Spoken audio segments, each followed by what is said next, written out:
So I'm going to kind of divide this talk a bit into two parts, what I consider sort of offline and online.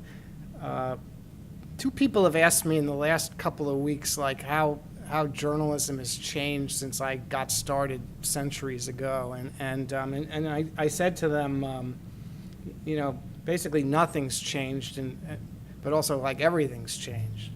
And someone challenged me just this evening on that. So, and what I mean by that is that the way I go about getting stories hasn't changed at all. It's just it's become easier in some ways to, for example, find people, which is basically what my job is I spend most of my time like tracking people down, like finding people for stories, sources, or examples, case studies, that type of thing. And it used to be much harder. Now you can find people online like in seconds sometimes. But it's still better to have a face-to-face conversation with someone than it is to talk to them on the phone or email them or exchange messages on Twitter, and I do all those things. But it's still better to talk to them face-to-face, and that hasn't changed at all. So among those, you get the feeling I can't keep a job. But when I was at the Philadelphia Inquirer way back when, it was sort of the golden age. And it was led by a very charismatic editor named Gene Roberts. And I had the same job then that I have now. I actually had the same job in Atlantic City. I basically have no ambition. I kind of like the job I started out with. I just keep doing it, whoever pays me. And but at the Philadelphia Inquirer, we were not allowed to call ourselves investigative reporters. So we would call ourselves like, well, we work on special projects and things like that, euphemisms. But the reason for that was that Gene felt that all reporting was investigative reporting, that there was no real difference between like a feature story or a spot news story or a series that took 6 months to do. That the tools you use to do them are the same. You should go about, one story might take a lot longer, but the actual strategy and the things you go about reporting it or really don't change. And I completely agree with that. I mean, I think, again, when I do stories, some take me an hour and some take me a year, but it's just, maybe in degrees of how hard it is to find the people or get the anecdotes or whatever. So I know that the title of this talk was something about investigating secret organizations, but there really is no difference between investigating a secret organization in Iran, a country I'm not allowed to visit, and a good profile on a baseball player or something like that. I like to say that the three tools for investigative reporting are similar to the three most important things when you're looking to buy real estate. You know what those are, right? Or yeah, location, location, location. So I think with investigative reporting, the three tools are persistence, persistence, and persistence. And by that I mean, like, not accepting the fact that you call a PR person whose job it is to talk to you, and they don't answer the phone, or you leave a message, or it's like a no comment or something. Like, I just don't accept that. Like, I will, maybe because I'm like kind of obsessive compulsive, which like helps my job, I think. I don't give up. I mean, I feel like it's their obligation to talk to me. So and the bet, you serve the reader, and it helps the stories to get as much information and understanding of a story as possible. I mean, how many times, you're all journalists or aspiring journalists in here, I assume. How many times like does someone say to you, what's your angle? And like, I have no idea what the angle is when I start a story. So that's what I tell them. Like, I don't know. Like, tell me. I find a lot of, my favorite stories in investigative stories are not black and white ones, they're gray ones. They're ones where, I might have started out thinking, the story was gonna make so-and-so look bad, but in the end, I kind of understand like that person. Actually, my favorite stories are where everyone's a villain. And I've done a number of those kind of stories. So, but I think, again, it gets down to persistence. A lot of people like, it's really easy just to say so-and-so, the easiest thing to type is that they couldn't be reached for comment. Like, that's like really easy, but it really doesn't help the story at all. So, I will go, I can't tell you how many times I'll like call someone until I get a response, maybe even 10 times, maybe show up on their door, write them a letter. Remember letters you wrote? Email after email. And it usually works. And again, I just say, look, I'm just doing my job. Until I hear your side of the story, like I'm not really doing a fair story. And like that's all I'm trying to do. And a lot of people respond to that. Another thing is something I kind of realized about 10 years ago. My son was in second grade in London. And people know in the States now what fair trade products are. You go to Starbucks, they'll tell you they sell fair trade coffee, right?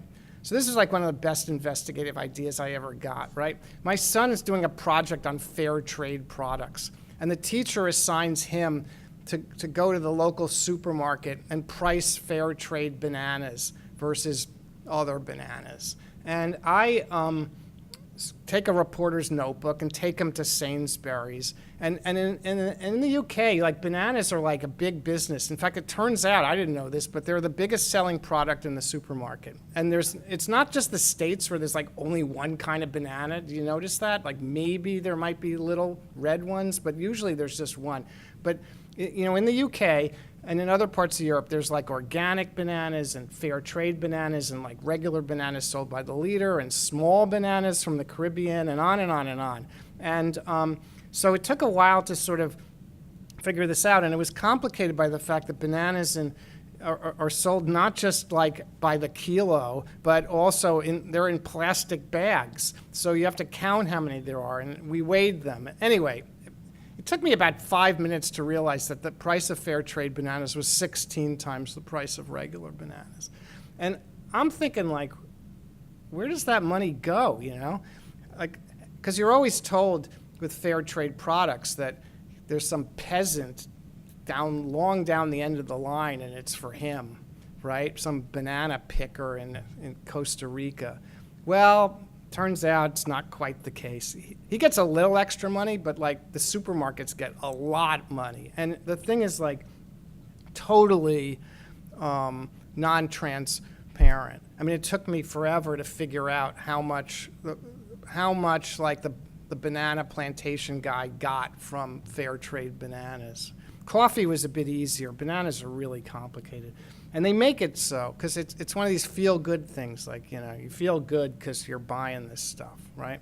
So anyway, so after this, so I did this front-page story in the Wall Street Journal about exposing kind of what a racket the whole fair trade business is and how non-transparent it is. And one of the things that I realized, and I went back to my kids' second grade class and read it to them and publicly thanked them for giving me this great idea. And one of the things I told them was that you shouldn't just ask questions, you should also question answers. Because the thing is like a lot of reporters, they go out and like, they just want to be able to say this is what the person said. Like you want a statement or some kind of response. But how often do you say, that doesn't make any sense at all? Or as Alex Friedman would say, I don't get it. Like what?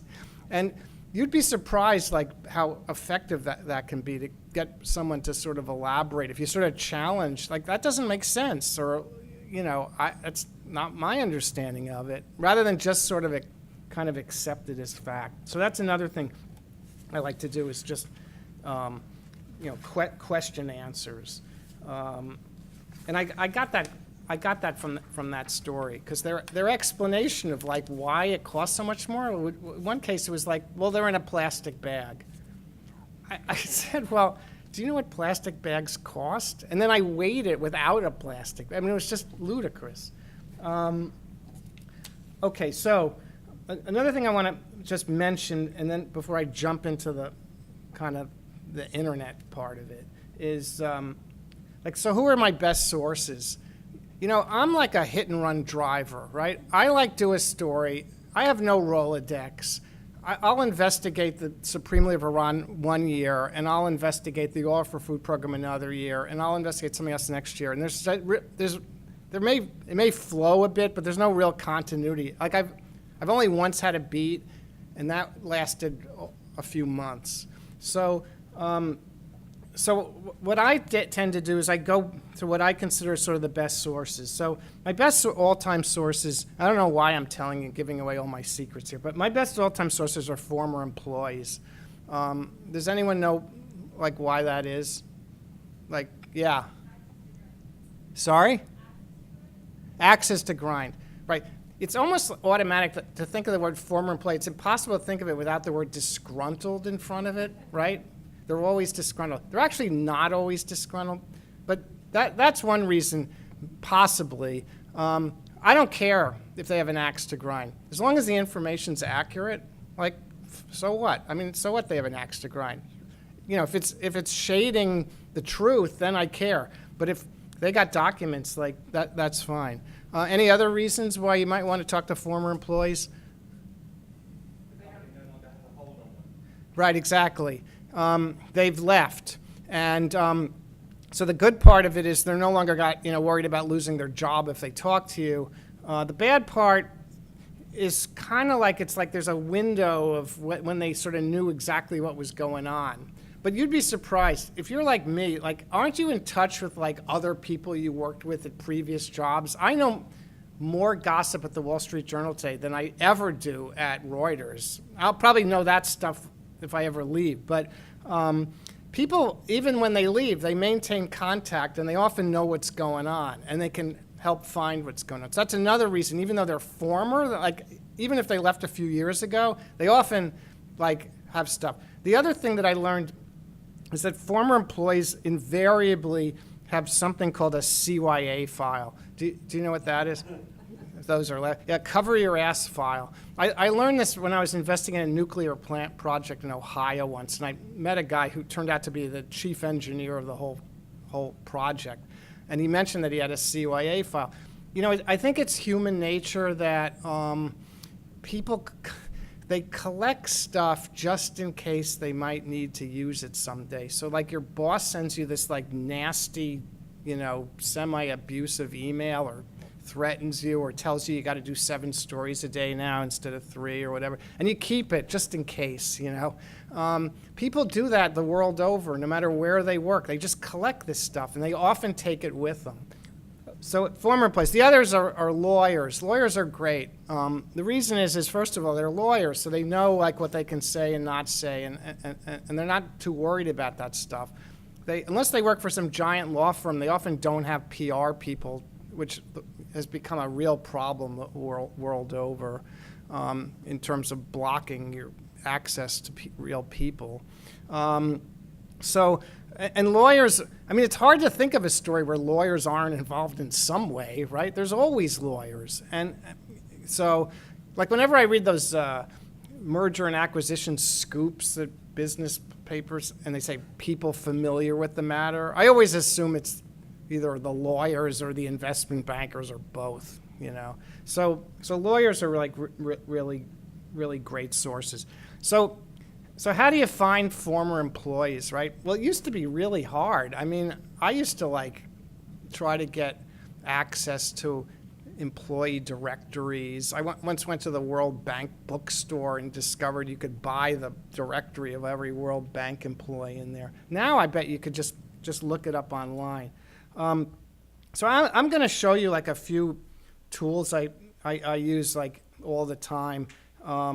And including on this Iran series, and I'll get to that as I go on. But the greatest gift reporters have gotten in the last, 5 or 6 years is called LinkedIn. Do you all use that? Okay, so the thing about LinkedIn, let me just, I gotta find it here. There it is. The key to LinkedIn is you gotta have what's known as a premium account. If you don't have a premium account, it's pretty much useless. The reason it's useless is without a premium account, you can only send direct emails to the people who you're connected with. Well, I'm not connected with, former Iranian employees who work for some bank, So, and in fact, I reject most people who try to connect with me on LinkedIn because I don't know what they want. I don't know them. And most people use LinkedIn to look for a job. Okay, but the great news is, uh-oh, that's weird. Let's hope there it's working again. The great news about LinkedIn is if you search for something called LinkedIn for journalists, they got this group and they offer a free annual premium membership for nothing if you take their course, which is offered every month. And here it's being offered for July. They just announced it, Monday, July 21st. Here's the times. And Yumi Wilson, who now runs this, basically what you do is you add your name. There's 229 people here who've said they want to do it. I think they've got like 20,000 something journalists who belong. It normally costs, I think, $100 a month. So anyway, you sign up, you take the thing, it's online, you call in, you can do it either, through your computer or, listen on a phone line, and they teach you stuff about it, which is useful. And then at the end, they say, okay, to get the free membership, here's what you have to do. And it changes, so it's, you gotta email them something. So I strongly recommend doing that. Okay, now the other key, and with a premium membership, you can direct email anyone on LinkedIn, and they've got 100 million plus. You'd be amazed. I mean, I was shocked how many Iranians are on LinkedIn. Just everywhere. So, but the key to it, LinkedIn, is to use this thing, advanced. Can you see that up there? To do an advanced search and not just type in the person's name there like you wouldn't say Google. Now, part of the problem with the internet is, every time I give this talk or something like this talk, it changes. These websites are forever tinkering and not sort of telling you they've changed it. I prepared a little tip sheet over there. I had to redo it this morning because it was a year old, and none of the websites looked like that anymore. Even Google it changes constantly. So this used to look different. There's a real big change here that's really significant. So you click on advanced to do an advanced people search, right? And this stuff on the side hasn't changed much. It used to look different, but it's basically the same. One of the problems is your default country is where you're based, which I don't want to find Brits, necessarily. What you want to do is you want to go location anywhere. I've complained to them that I wish they had a negative thing, I want everywhere except the UK or Iran, but they haven't done that. In any case, so you want to look for anywhere, because otherwise, by default, you're just going to get Americans, in your case. All right. Now, the other key thing. Oh, and then the other thing is, of course, they may have changed this again. There used to be a way, and there still should be a way here to click on. They used to make it much easier. You could tell it I only want former employees, basically. It's possible they've changed this. Let's just see. Past company groups, years of experience. There's all these different levels. You can have company size, when joined. I don't know. Again, there used to be a thing right here that said past or present or both or something. It's probably still there. But in any event, this is the most important thing you got to remember. Under here where it says relationship, by default, the third and everyone else is unchecked. You got to check it. If you don't check that, you're only going to get your own people. Then there's no real benefit to having a professional membership. So you I don't know. And then I use quotes. So Parsian Bank. That's this Iranian bank that appeared in our series. Oh, here, now it appears, current or past. So I just want, if you want just former employees, you put, don't ask me why, but it's past, not current.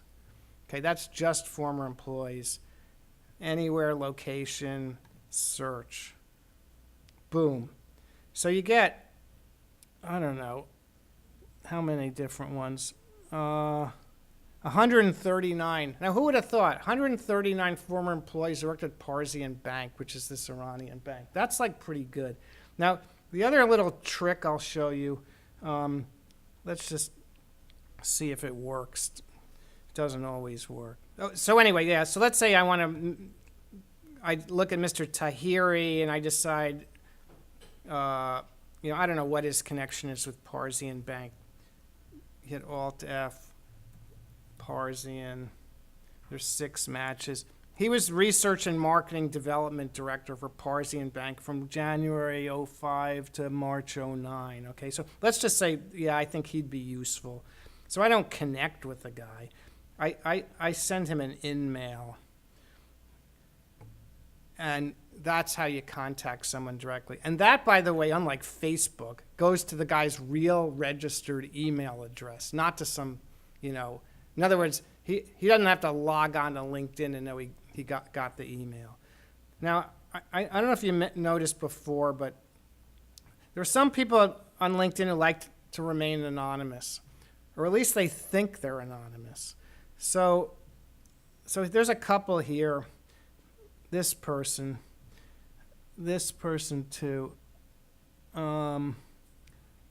this person in Britain. So what I try to do, and this is live, I don't know whether this will work, but I copy this thing, financial controller, because that's kind of unusual. I put it in quotes. I put link. Let's just see if I did that right. I put LinkedIn, and then I put Parsian. Boom. Here's Masudi's profile. Financial controller. That sounds pretty close. In the UK. Here's the guy. Now here's his real name, and I can send him an in-mail, right? So that works about like 90% of the time. And if you click here, you'll see nothing, right? So I've gotten the guys. It's definitely the same guy. Look, United Kingdom, accounting, previous education, the Chartered Institute, all that stuff, right? So that's a great way to find people who. And by the way, there is a setting in LinkedIn, like when people. Let me just get back to LinkedIn, right? Like people search for you, and I can like look at, one of the things they offer you is like, you can tell them who's recently visited my page, this is who I visited, and then who's viewed your profile, 11 people in the last 3 months, and like here's who they are, like a former student of mine, and someone at BU, I could probably figure out who that is, and all these people. I have it set when I look for someone, they don't know. Like it doesn't show up at all. And there's a setting, and you learn that. And if you don't, you should ask her. But you learn that in the thing. I would show it to you, but they're like constantly changing it. But it's something to do in the settings. But you remain totally anonymous, and that's what you want. The last thing I want is like people realizing that an investigative reporter from Reuters is like looking them up. So anyway, I find LinkedIn like the greatest tool for this stuff. And I use LinkedIn also for stories. I'll cite it from time to time, according to the guy's CV on LinkedIn. I think it's a legitimate news source. I mean, I wish every news organization could afford to pay for the premium, but the reality is today they can't. I mean, I know why LinkedIn does it. I mean, it's like good PR, I'm sure, to have 20,000 journalists, and I'm sure they use that to get companies. When you take the class, they tell you how great LinkedIn is to track news for the companies you write about if you have a beat and that kind of stuff. And I'm sure, because the companies pay to be on LinkedIn. So I'm sure that's one of the reasons. Then they could say, oh, well, look, the reporters who cover your industry are all on LinkedIn. So that, I don't have an issue, but like I only use LinkedIn for one thing, and that's like finding former employees and sometimes present employees. Like that's it. I don't use it to like, I'm not going to get the Ayatollah's organization posting a news release on LinkedIn, at least not anytime soon. So let me tell you something else which you're probably even more familiar with, which is Google. So I used to teach a class in investigative reporting at Boston University and Emerson College to graduate and undergraduate students. And I used to say, which search engines do you use? And, there used to be, some would use Yahoo, Bing. Now, eventually, only people use Google. Like, that's it, right? So the problem is like most people don't really know how to use Google very effectively. They, I don't know. I may be preaching to a crowd here that knows more than I do about it. But the fact is that Google's extremely powerful if you know how to use it, and it ain't easy to figure out how to use it because they don't really tell you. So, for example, for many, many years, they've always had this "I'm feeling lucky" button, which I've never pushed in my whole life, I think. But they used to say on the right side here, advanced search, but they don't say that anymore. So you got to figure out how to like find Google advanced search. So you have to actually search for it. It's absurd, but so you do, and it's, who would remember this, google.com/advanced_search. Why they make it hard, I don't know. But before I get into that, let me just show you a few simple things in Google. Like, for example, the whole point of Google is to get as few hits as possible. What you don't want is like 7 million, because if you're like me, you're too lazy to go past the first page or two, right? I mean, how many people go page after page through searches? I mean, I don't know. You can actually go into your settings and have 100 appear, which I think I have, or 50 or something. But the other thing, so how do you like make it as narrow a search as possible? One way is to use quotation marks. So if you're Googling Steve Stecklow, for example, you should put the name, and that's how you spell the name, put that in quotation marks, because otherwise you're going to get cousins of mine and, and other people with my name, and then you're going to get Steves and then just Stecklows and all that stuff. So you should use quotes, like that's one thing. A lot of people they're used to other databases like maybe Factive or whatever. They'll put the word "and" in. Google doesn't, ignores the word "and." There's a lot of words, or "the," unless if you want like The Who, the group The Who, you put it in quotes. Otherwise, it literally just skips it, okay? So that's one way. The other thing about Google that's great is it's got a lot of built-in tools. How many people here still use a calculator? Like anyone? And I mean like on their smartphone. A few people. Well, you don't need to, because you can go 23 times 4.67 divided by 3. And Google will, if the Wi-Fi here works, bring up a built-in calculator, a pretty sophisticated one. So you can use it automatically, to do calculations. If I want to know what the weather in Kiev is next week, because I'm going there, you can just type in weather in, let's see, grams in an ounce. I just came from the state of Washington where marijuana is going to be legal in a few weeks, and you might want to know how many grams are in an ounce. 28.3495. So it does conversions, and then it brings up this sort of conversion chart.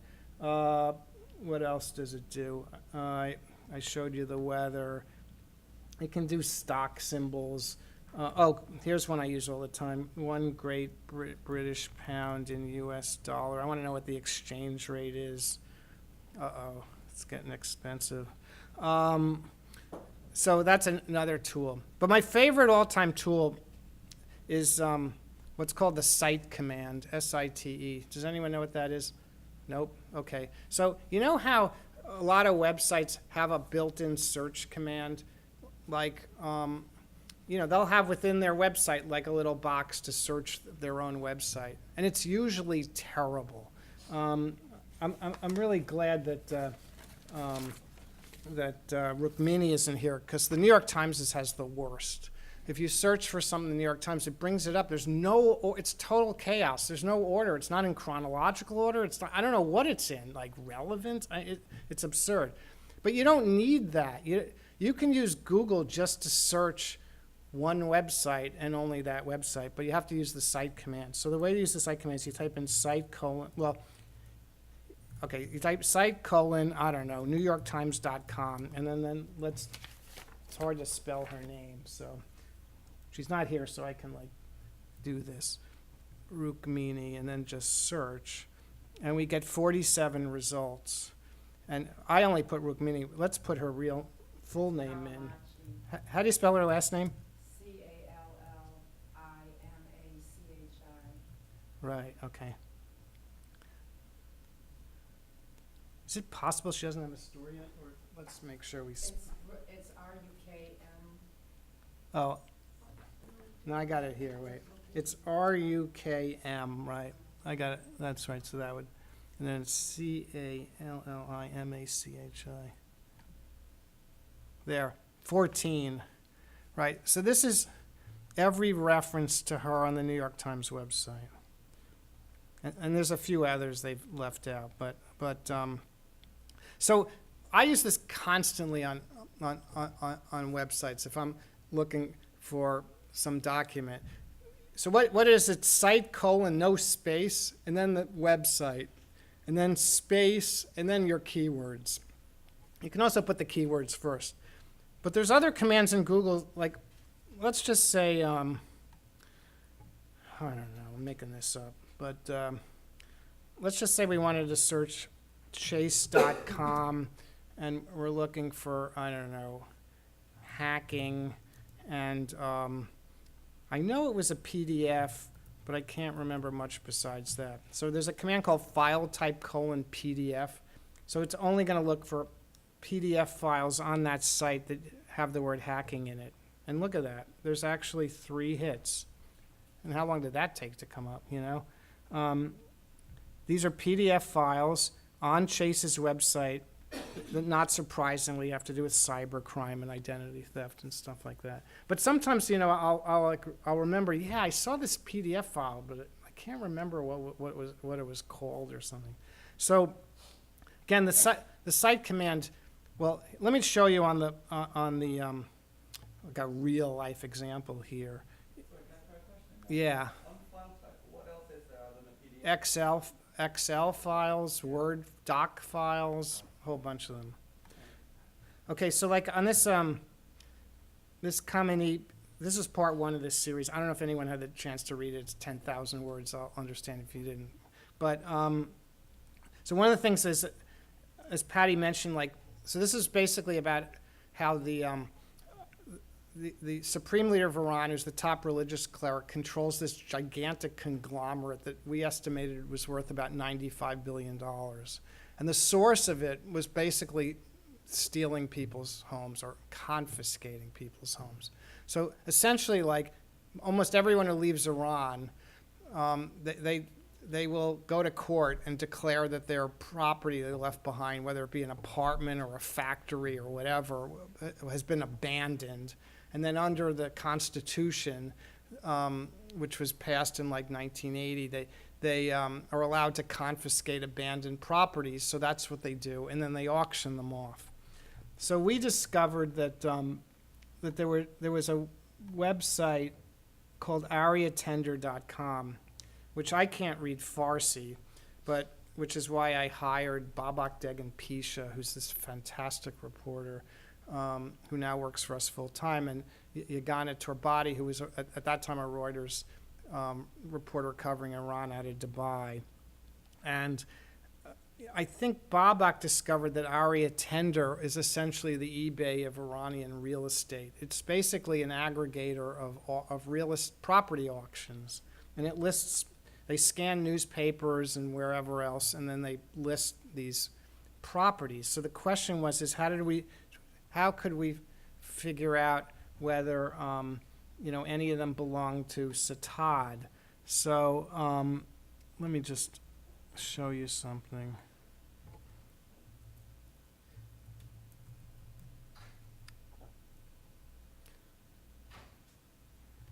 Right. So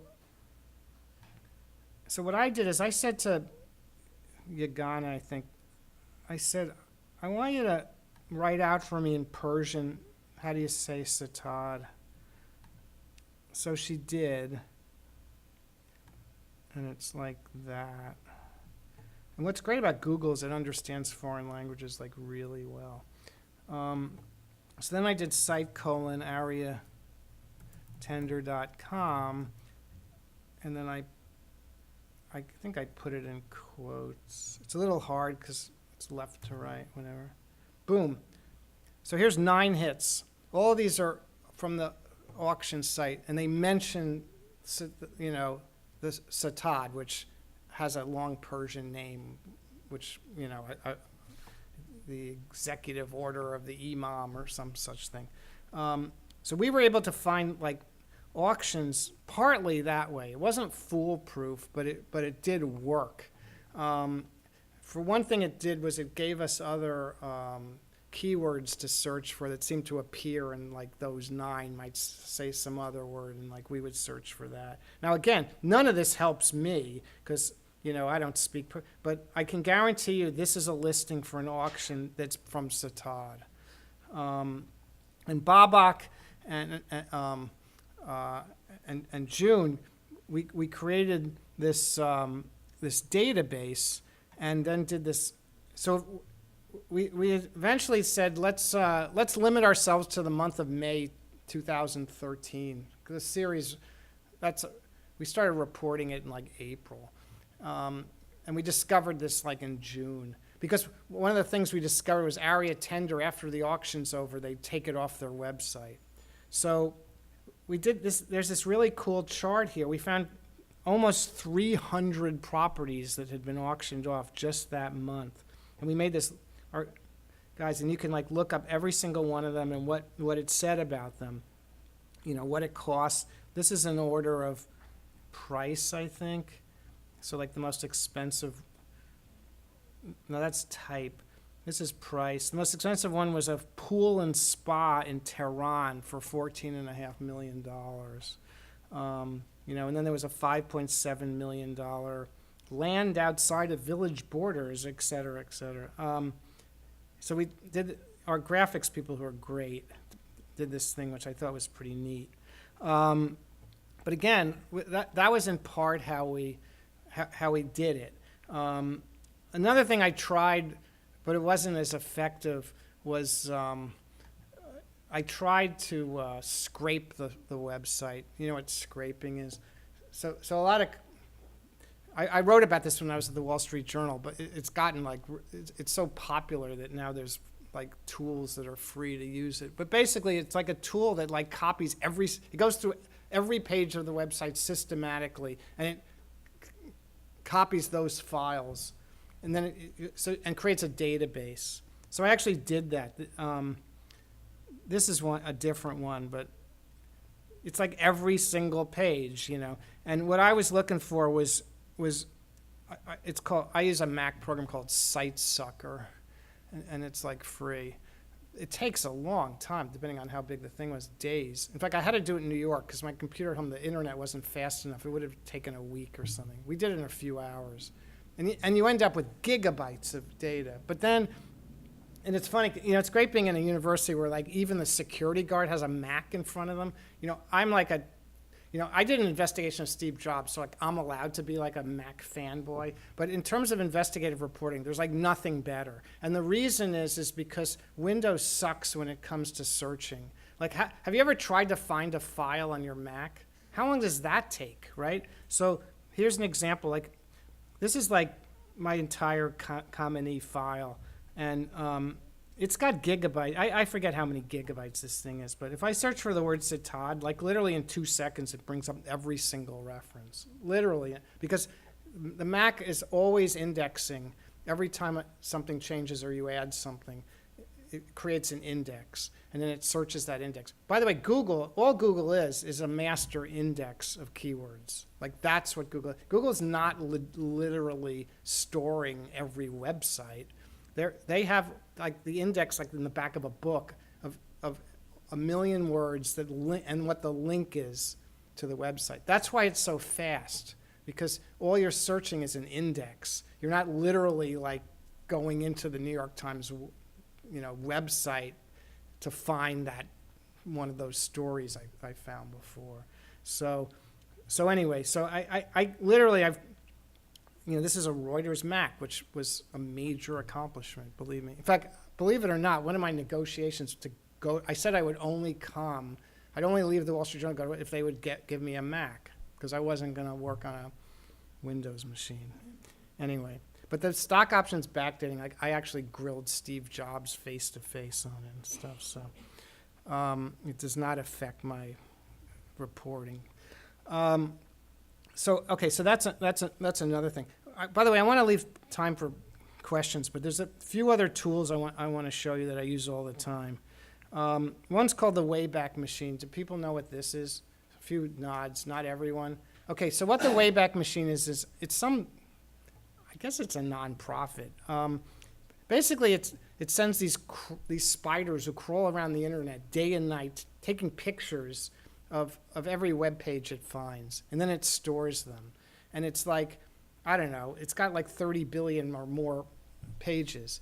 The beauty of this is that websites change all the time. They particularly change when, company websites particularly change when someone gets indicted or kicked off their board or whatever. But as a reporter, you may want to see the way the website looked 6 months ago. For one thing, it's a way to find former employees, because they often list their executives or managers or whatever. So if you go back and see how the website looked 2 years ago versus today, you may find people who are no longer there.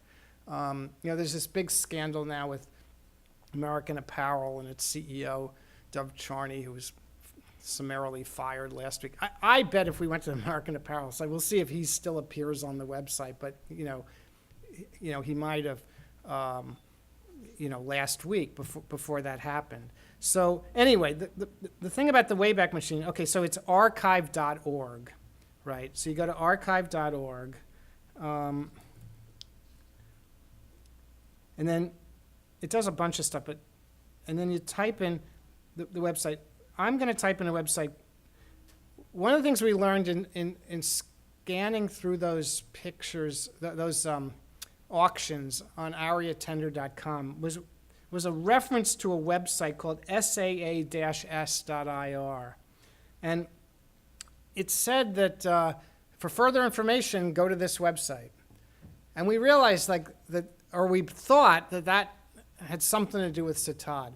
One of the problems, though, is when we tried to go to the website itself, Google, we came up with a message saying it was infected with malware and you shouldn't go on it. So Babak got his old Newsweek laptop out and looked at it because but anyway, so I quickly did a who is search for it. And what this does is it brings up a chronology of a historical chronology of every time archive.org looked at that site and what it found. And then you can do it by year. So in 2014, there was only like one hit, which was Janet. Again, I don't know how often they do their searches, and often the images don't show up.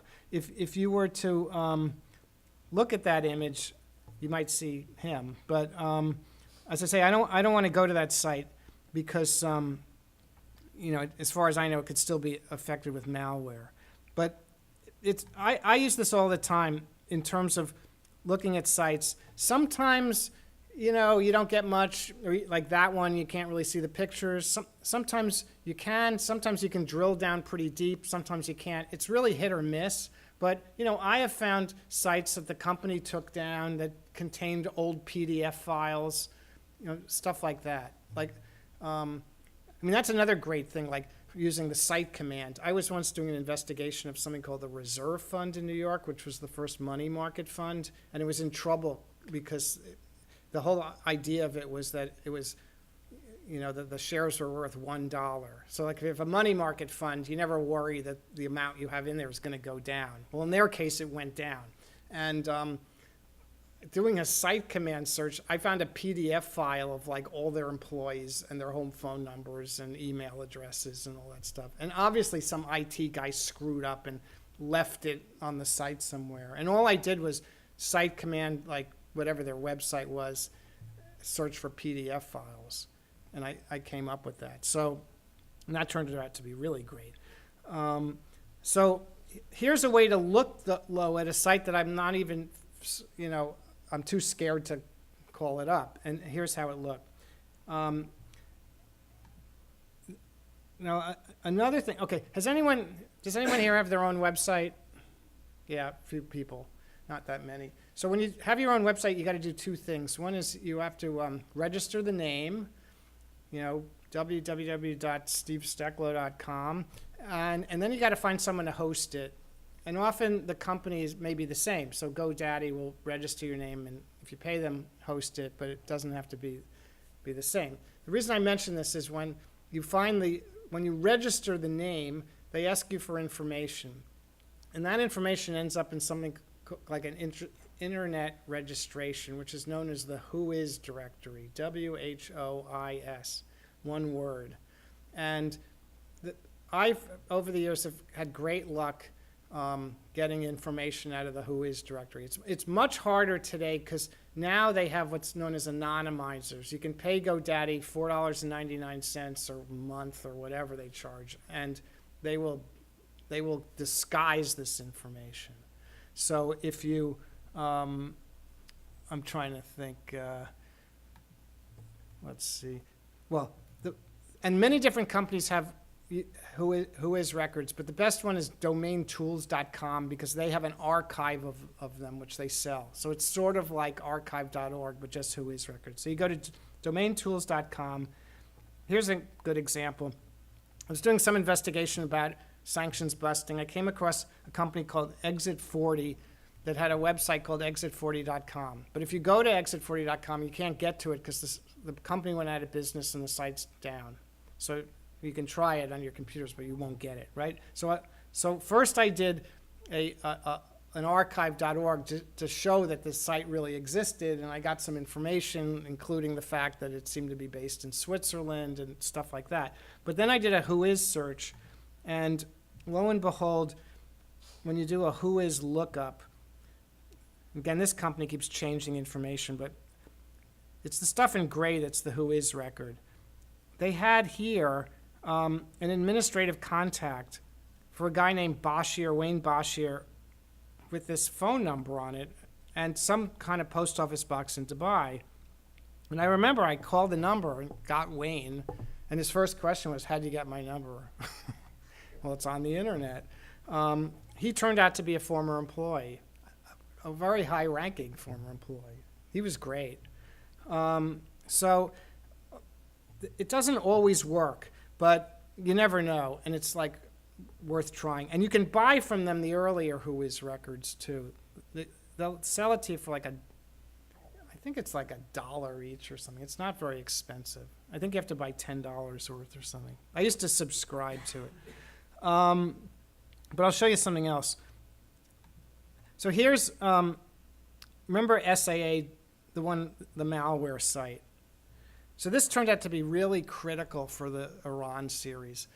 We wanted to show that these auctions really were linked to Satad, which was this conglomerate that he controlled. And again, it's like at that time we didn't know how to reach Satad. We tried a lot, and we eventually succeeded. But for a long time, we didn't even know how to reach them, let alone get them to like cooperate. So we thought that this website, which we found on all these auctions in which they were auctioning off Satad properties, was connected to Satad. So I did a Whois search, and you'll see here that it lists an address on Vazara Street, number 17 in Tehran, and it has a phone number here, right? And it has a name of a guy and his Gmail address, right? So Baba calls the guy up. He calls the number and says, is this Satad? Yup. Like, boom. Now later, later, we discovered that Satad had registered a website. Now, if you go to that website, all you get is this guy. And then when you click on it, all you get is an email, like a webmail site. So it's not really used as a website. In other words, if you knew a username and password, you could get your email that way. That's what Horde is. But the website is aco.ir, which is actually very surprising because ACO is the English language acronym for Satad. I was just surprised that they would use like the English words and like use the acronym as opposed to like Satad or the Persian words or something. But anyway, that's what they did. But we then knew because we heard from the PR guy from Satad. Believe it or not, they have a PR guy.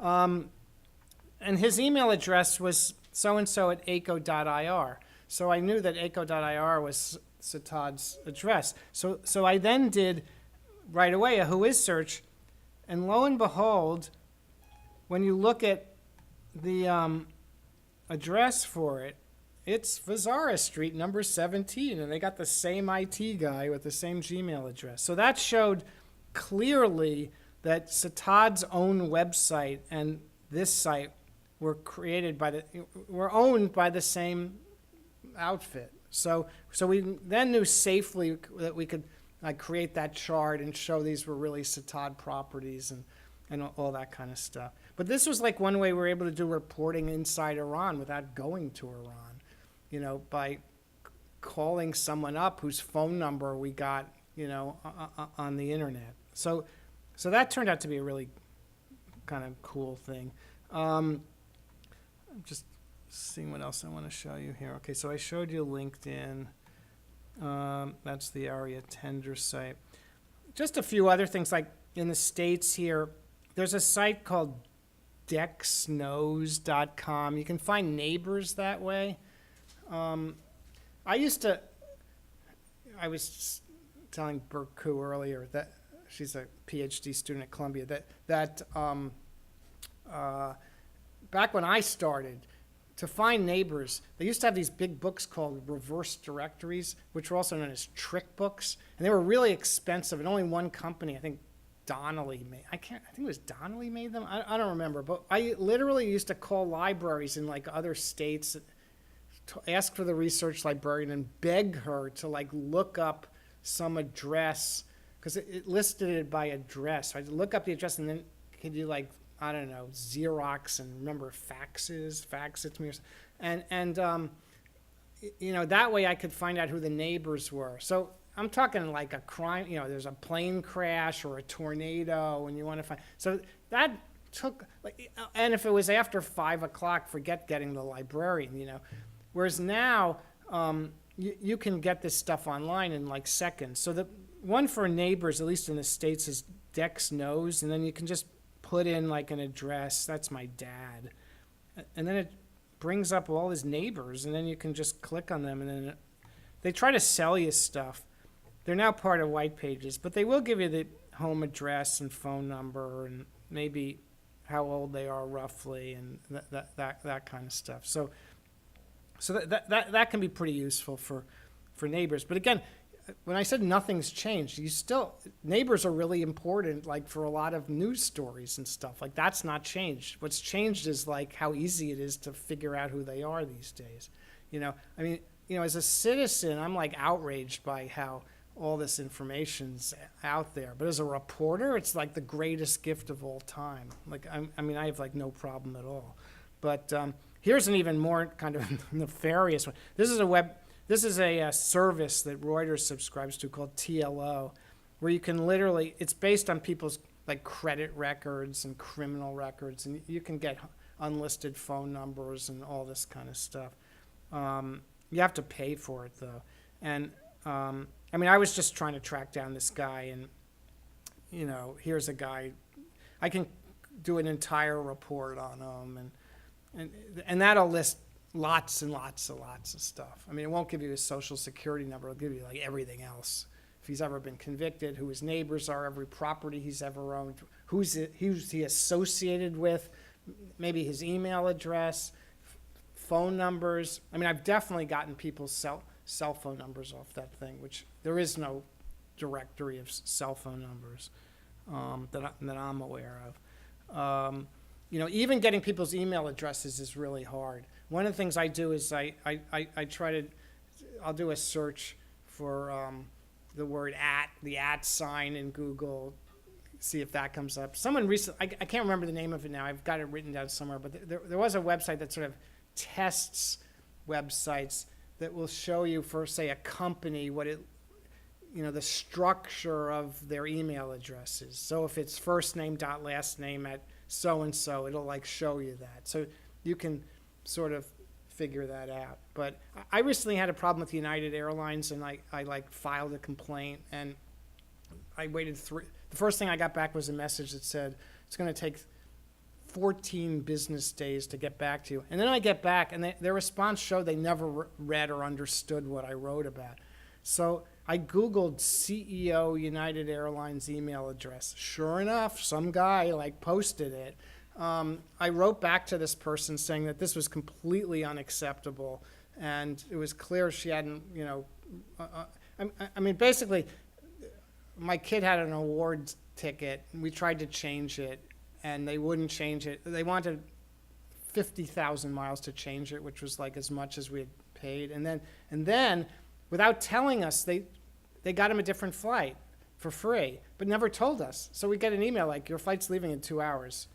It's like, what? Like, how are we going to get to Heathrow in 2 hours? So I wrote a complaint saying, this is ridiculous. They wrote me back, said something like, well, you have to understand there's weather that we can't control. What does that have to do with changing a flight and not telling the customer? So anyway, I write her back, but I copy in the CEO. Within an hour, I get a letter from the CEO's office where I've been assigned to investigate your case. And I ended up getting back all the miles, the taxes, and all that stuff, all because of that copy line. So, but again, that had nothing to do with reporting. That was like a personal matter. But the point is that you can somehow get email addresses just like Googling, but it's not easy.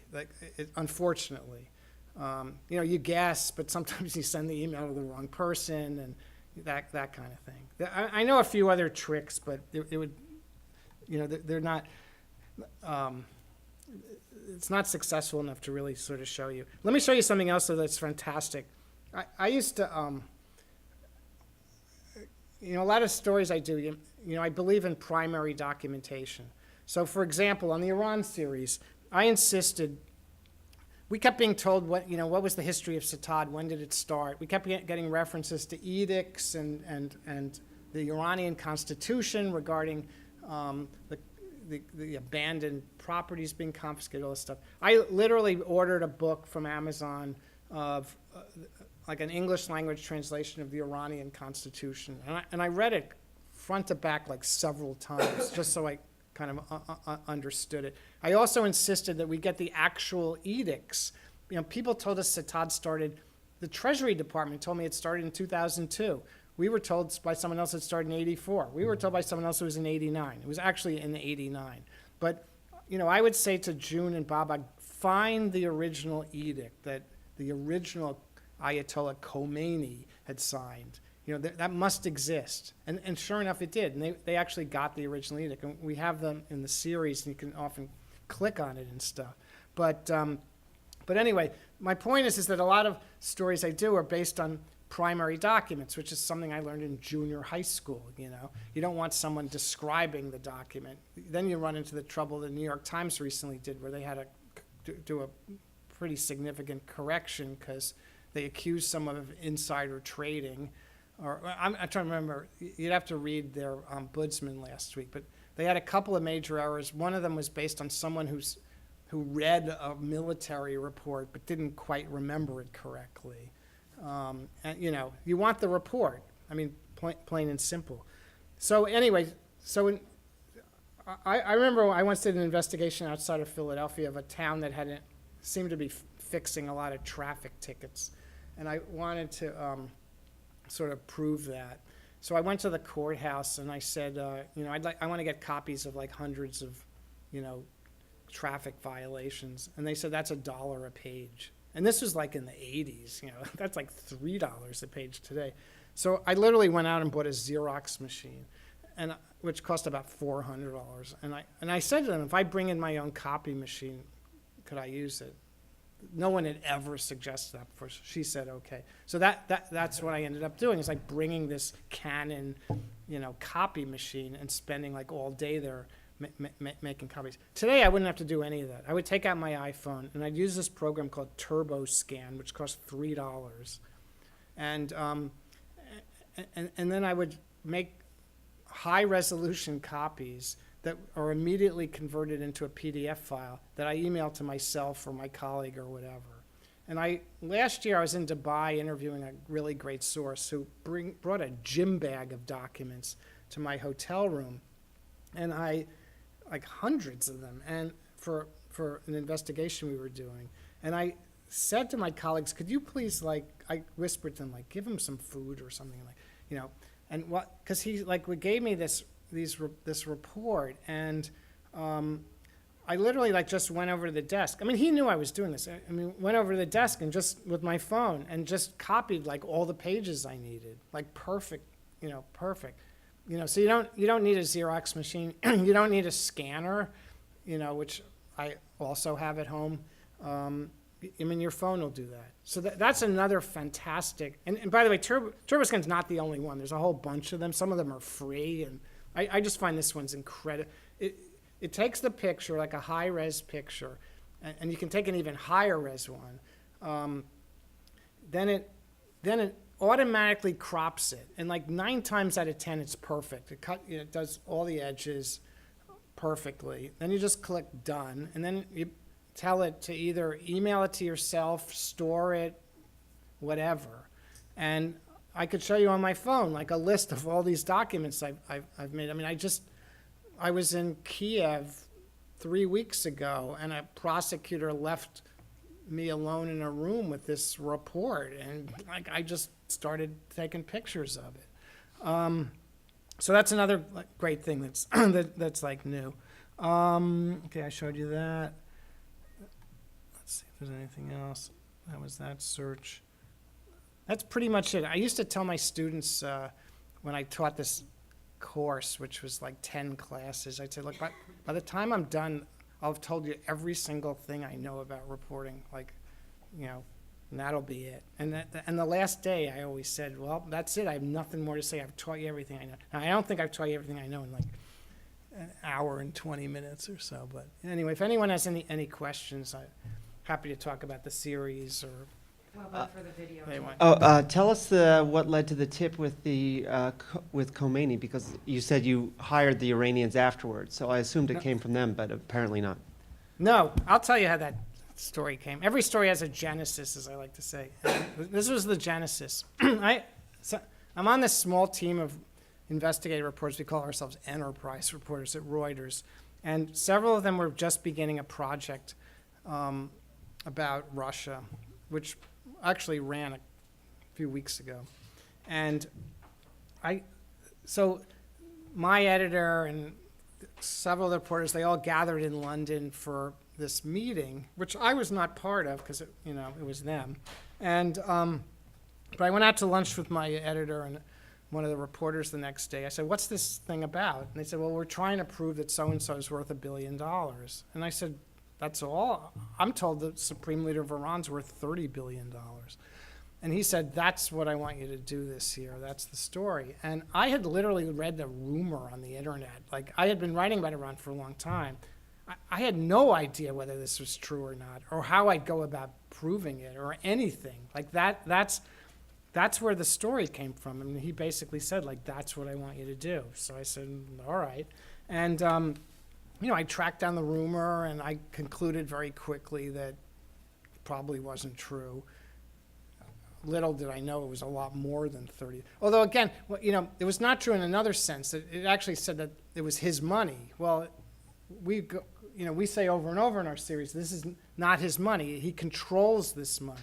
Now, money is power, so I'm not sure there's much of a difference. But this is not a guy living the high life. with a fleet of planes and vacation homes and all that kind of stuff. I mean, he's got, I'm sure he lives a nice life, but, he's the top religious leader. So, I mean, he lives a pretty Spartan lifestyle, and we say that. But on the other hand, he oversees this conglomerate that's like, it's not quite as big as Warren Buffett's, but, it's pretty big. I mean, one of the interesting things we found was that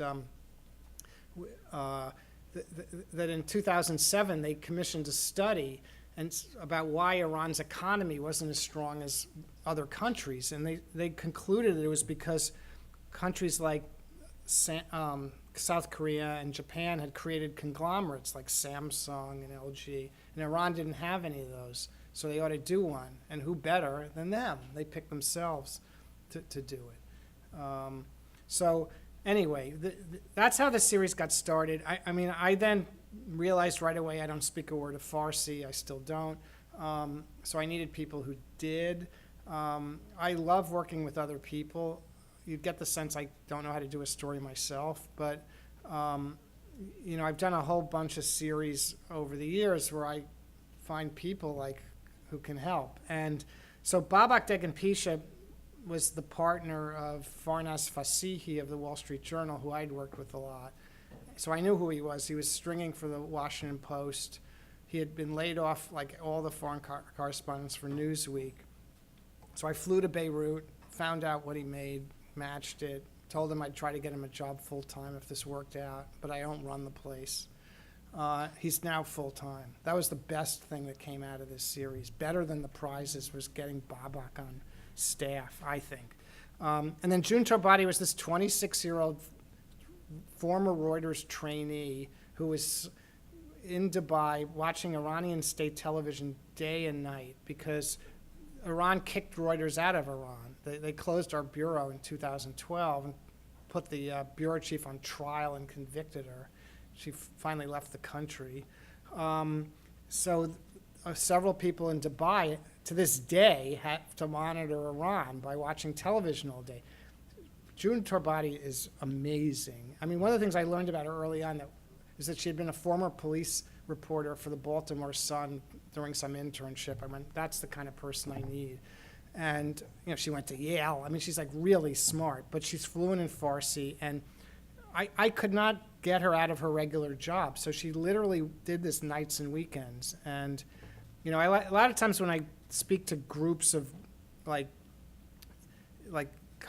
journalism students or even like young journalists, they'll say to me, well, how am I going to get the time to spend 6 months like on a story like that or something? I got to do 3 stories a day or whatever.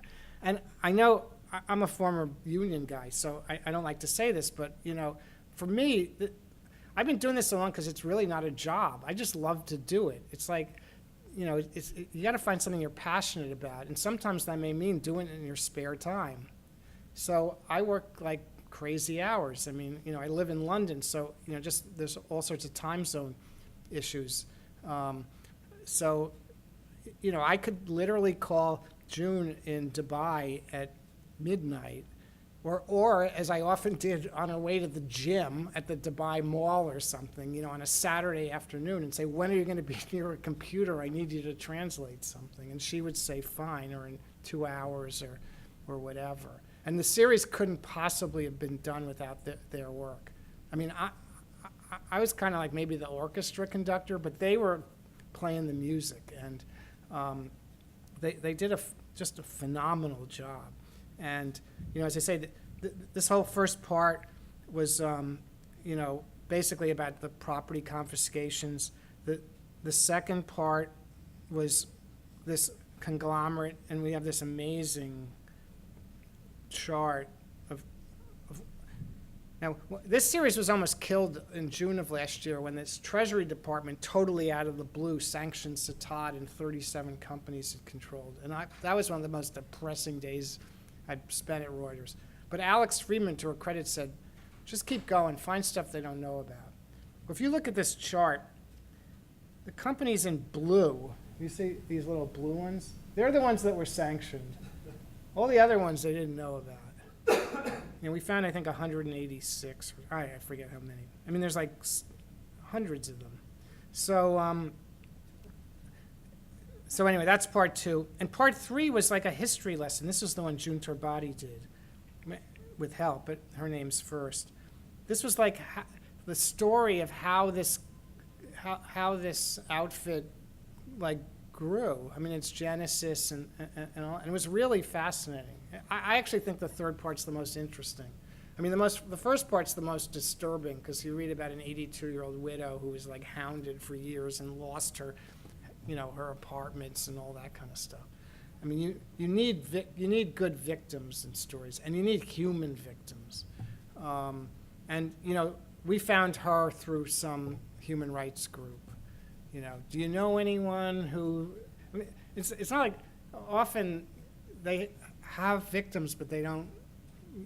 Like you got to go to them and say, do you know someone in this situation? Do you know an Iranian who's like left the country, who's like lost their home and, whatever?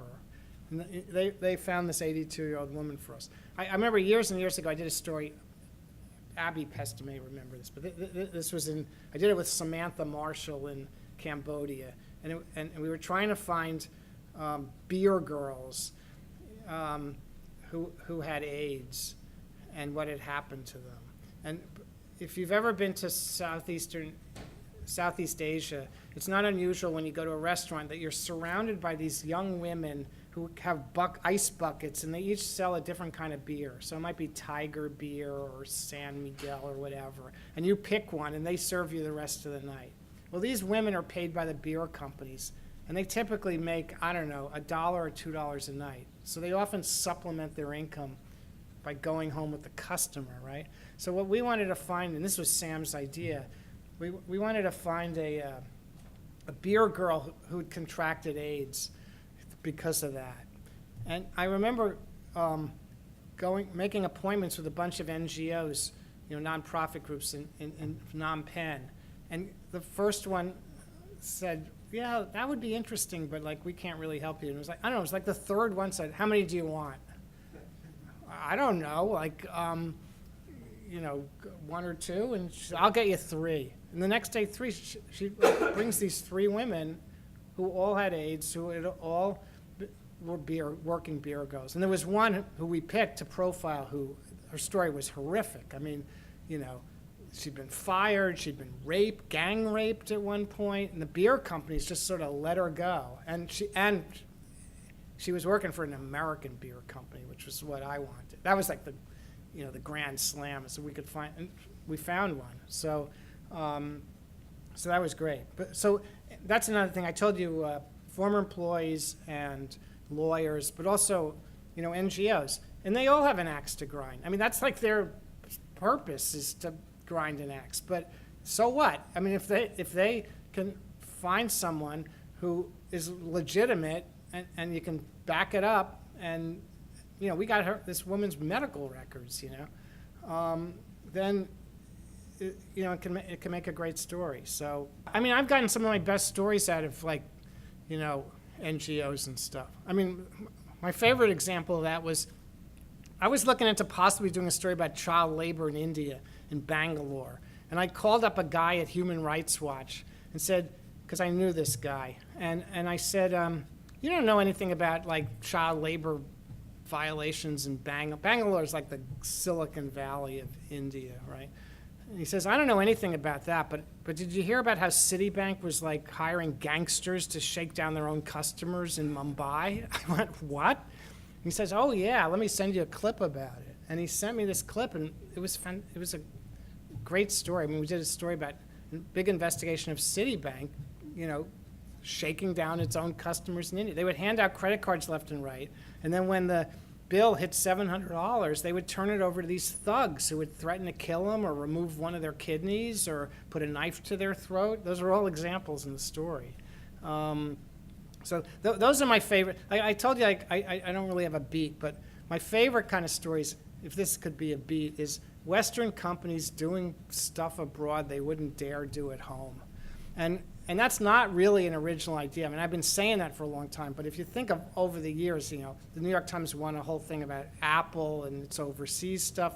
Even the OPC went for an Apple. The guy from Bloomberg, Cam Simpson, won for, who makes these iPhone parts in Southeast Asia. The whole Nike scandal from years ago. I mean, it's a very fertile ground, and it really, it appeals to people, who buy these products, and there's a great sense of what Alex would say it as moral force, moral outrage. That's what ideally what you want to read a story, and come away thinking this is an outrage, and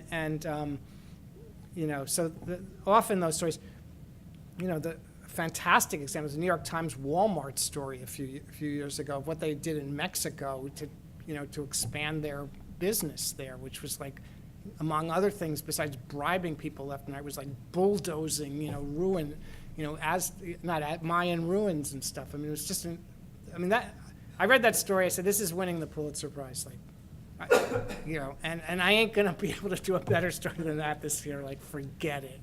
And it was largely based on former employees and stuff. So, a lot of stuff I'm telling you is people, a lot of people know it, so. Anything else, or? Steve, I have one.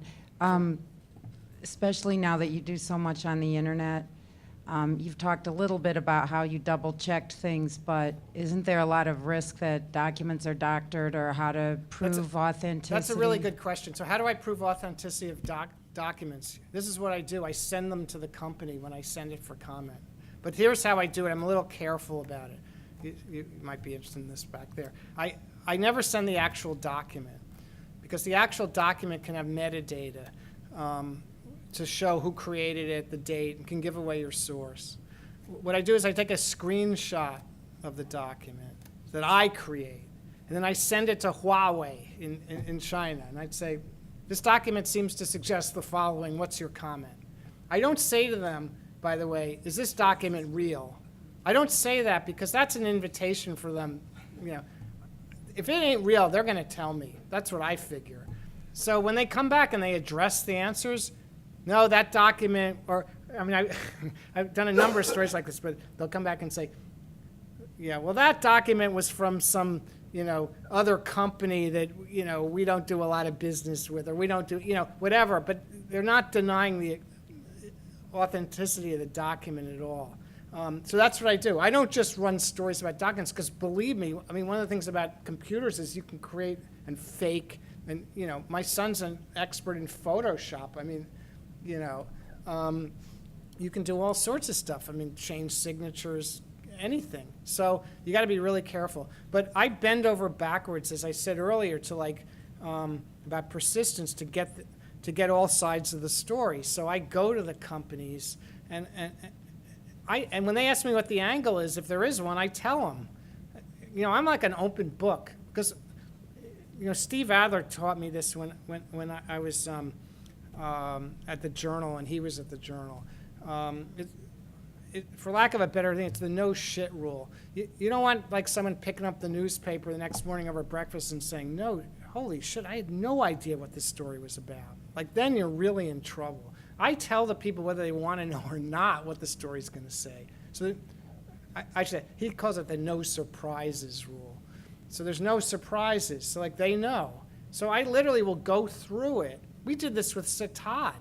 We sent them this really long thing saying this is, what this series is going to show. I spent months trying to figure out how to reach them, and finally did. And it was, believe me, through total persistence. Contact. We finally reached them through an embassy in Abu Dhabi, and they, I don't know. We dealt with them. It was not the most pleasant dealings. And the next thing I know, I get an email from someone purporting to be the public relations director of Satad, and we entered into. This was right before the thing ran. We even delayed it a bit just to give them a chance. But we sent them a lengthy thing saying it's going to say this. We never send them a copy of the story. You don't want to, our lawyers would never, there's all sorts of reasons you don't want to do that. But I have no problem going through it with them, even if they don't really want to know. Because I want to make sure there's nothing wrong, and I want to make, sure that, it's fair, and I want to make sure, I don't get sued, and if you're deceptive or, you tell them it's about one thing and it's really about something else, that's not a kind of an honest way to do business, I don't think. So, anything else? Yeah, sorry, on that point there, I'm a journalist as well, and I never send people the exact draft of the story that I'm writing, normally because they tend to get fixated and obsessed about it and want to change all small things. But you just said that there's a legal reason for that. Yeah, What's that? well, at Reuters, it's a fireable offense to do that, and so at the Wall Street Journal, too. The reason is you don't want to go to court. If they sue you, you don't want to go to court. First of all, what you're sending them is likely not the final version. It's likely to get changed again or whatever. So you're sending them a kind of a draft. It may be a late draft, but it's often the last thing you want is to give the lawyer the ammunition of saying, you changed this word. Why? You had this and then you ran this. Like, obviously you weren't feeling comfortable about it or whatever they're going to say, but they're clearly going to make a lot of hay over if they've got more than one version of the same story. So that's the real reason you don't want to send it to them, because, if they sue you, it's not quite like your notes, but it could be just as bad if it doesn't, match up. If it looks like, you might have changed something, even for a legitimate purpose. They may say, well, you obviously weren't comfortable with it, you were weakening it, or, whatever. So that's why. I think, I'm not a lawyer, but that's what's been explained to me. But literally, if you do that, now what I will do is I might show someone their quotes, because you get that all the time. Now it's gotten so bad, like they'll say, well, you can't use a quote unless we clear it. I get this with the U.S. government all the time. But my policy is, unless you enter an agreement like that, if someone asks to see their quote, I'm willing usually to show them their quote, because sometimes you get it wrong, like you heard it wrong or whatever. I don't let them weaken the quote. If they want to strengthen it, go ahead. That's fine. But even on this Iran series, there was a lawyer in there, and I remember I sent him the quotes, and he came back and said, this isn't quite right. Now, I think the quote, when he said it to me, it wasn't quite right. So he made it right. He made it more accurate. And he certainly didn't weaken, and he really thanked me for doing it. So I don't really have a problem with that. But again, it's when you write to them and they say, I don't want you to use that. Well, usually I say tough. I mean, not like that, but, again, if they want to change a word for accuracy, that's fine. I mean, again, you could have a whole long thing on this. What if it's grammatically incorrect? Do you fix it or leave it that way, or, that kind of thing? But again, you want stuff that's accurate, and you want stuff that's really supportive and backs up the story and makes it a better story. I mean, that's the bottom line. So, yeah. If they want it, how do you go about Literally, I mean, I'll literally say to them, I'm really sorry, but, you knew this was on the record. You're a lawyer. You're a PR person. I'm not changing it. You said it. If I have to. I don't have that many of those. One of the things I don't do that often, which a lot of reporters do, is I don't tape people, mainly because I'm too lazy to transcribe the tape. And you can hire people. That's another thing. There's people in India you can upload the WAV file to and get it back a day later for $1 a page or whatever. I know reporters, they'll tape them and then they'll say, well, too bad, it's on tape, But again, you got to be careful with tape. The main reason I don't tape is because I'm lazy, but the other reason is it turns people off. The only people, when you put a tape recorder down, they're going to think twice. The only time I ever do that, and I have done it, is when they put a tape recorder down. It's like dueling tapes, I had that happen with an oil trading firm in London once. They put a tape down. I pull out my tape. Okay, touche. So, yeah.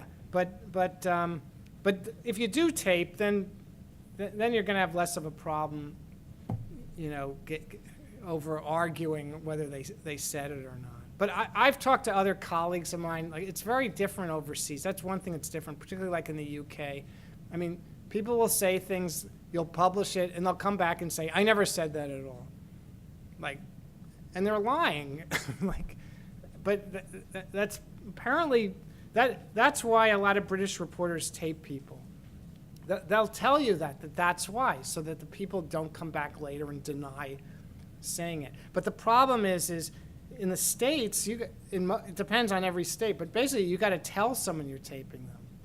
That's why when you call any company now, they'll say, you know, this might be monitored or recorded or whatever. Sometimes you hear beeps and all that kind of stuff. So I don't like to get into any of that. But if you're going to tape someone, you need to tell them. And again, it varies by country, and it's where they're based, not where you're based. So even if it's allowed in the UK, if I'm calling someone in Turkey, I may have to like inform them. So anyway, is that it? Yeah. You mentioned how for this story it initially developed, but I'm curious just in general, when you're looking for your next story, what do you take first? What do I take for? What do you take?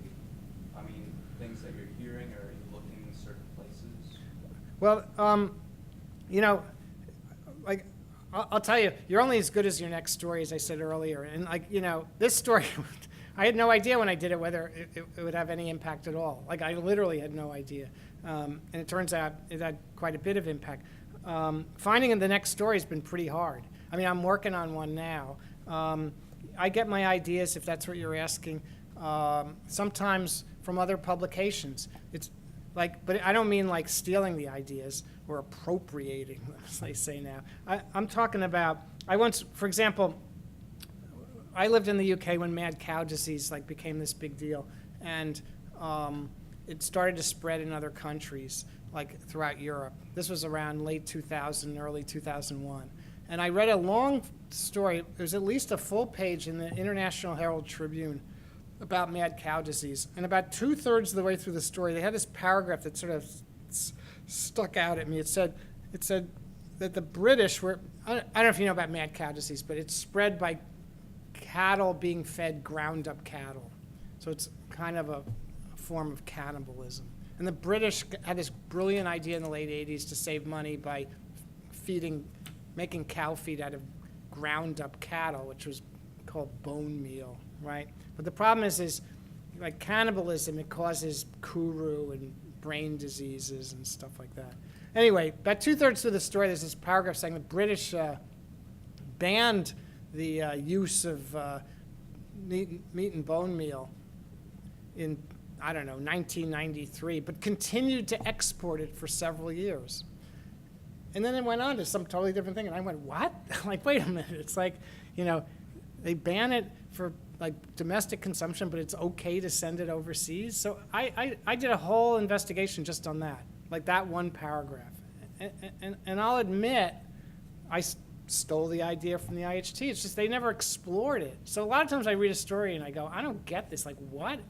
Or I'll read a story, but it just raises questions that doesn't really get into it deep. So a lot of my ideas come that way. I remember once winning something from the Education Writers Association from Story, and I got up and I thanked some local reporter for some story I read that gave me the idea. And I meant it because, you know, I wouldn't have done it. It was about merit pay increases with teachers and how in Kentucky, all these teachers were cheating, like, you know, giving the answers to their students and all this kind of stuff. And this guy had written like one story about like one incident of this, but he didn't realize that there was a statewide pattern of it, I think. So I did. So that's one idea. I call up what I call recycling sources. So that's another thing I'll do. I'll call up people I call it recycling sources, and I just call them up and say, do you know anything about this? And do you know anyone who does? You know, and again, when I talk to someone, do you have any documents? Like, you know, So this guy had like tons of documents. Anyway, but there is no magic answer to how I get my story ideas. And if you have any great ones, I'll give you my business card and email me one. Because I do something different every year, and it's hard sometimes. Anything else, or? Okay. Thanks for coming.